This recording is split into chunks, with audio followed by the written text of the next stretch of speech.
Nate, thanks for joining me on this interview. No problem. I know it's kind of short notice, but I think we're just going to jump right into it. You've been talking to me lately about this EP that you've written recently, and you just finished writing it. How many songs are on the EP? There will be 5 total on the EP. Okay, and the title track is Deeper Meanings, right? Yep, the EP will be called Deeper Meanings, and I'm kind of trying to encompass everything that longing that I've had to search for deeper meanings through things like maybe through friendships or through just everyday life situations. I tried to search a little bit deeper and find something that was more meaningful. Okay, so that's where it came from. That's awesome. I played with you at one show, and you did the open mic. Yep. Do you have a favorite song to play yet off the EP? I think it changes every time I play it because still the songs I feel like are changing and morphing into how I sing them, how I view them. They're still pretty relatively new to me.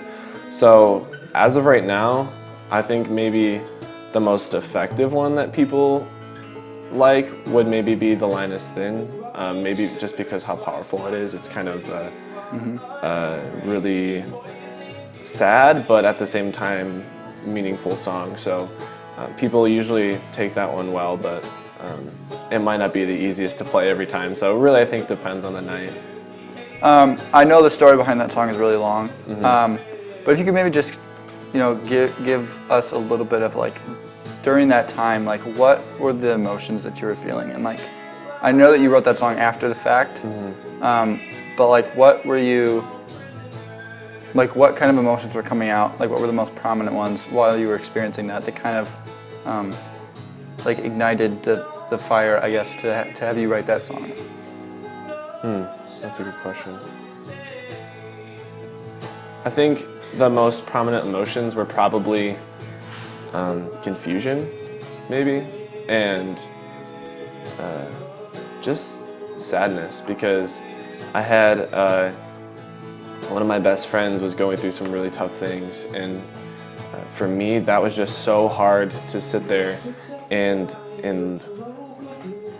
feel like I was helpless because it wasn't my choice to make.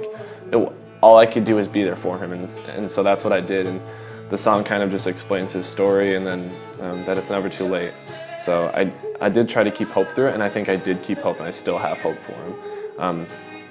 But it was just really hard seeing one of my best buds go through that. So yeah, and I know as I've just recently started writing songs, and I know that sadness and when people that are going through something, it really affects that in a big way, and that's kind of what sparked my writing, especially. Just as an overall, being a writer of music overall, not just specifically one song, when you're about to write a song, what are you thinking about? Do you write the music first? Do you write the lyrics first? Is it kind of both? Or just kind of walk us through that process. I think most of my good songs are started with an idea, and not necessarily a lyric or even a melody, but an idea that I want the song to become in the end, a final, just kind of a shot in the dark. It usually changes quite a bit, but something to get me started. And I kind of mess around with that idea, whether that's on guitar or lyrically. Sometimes it's something that's on my heart, and I just need to get it out there. That most of the times it was like that. I think I wrote I think I read it pretty simultaneously at the same time. So it really depends. But I think the idea is what's most important to me rather than the lyric and the music. So how they fit together and everything like that. If that makes any sense at all. Yeah, totally. Nate, thanks for doing this interview. Yeah, good luck with the EP, and I hope to hear it soon. Yeah.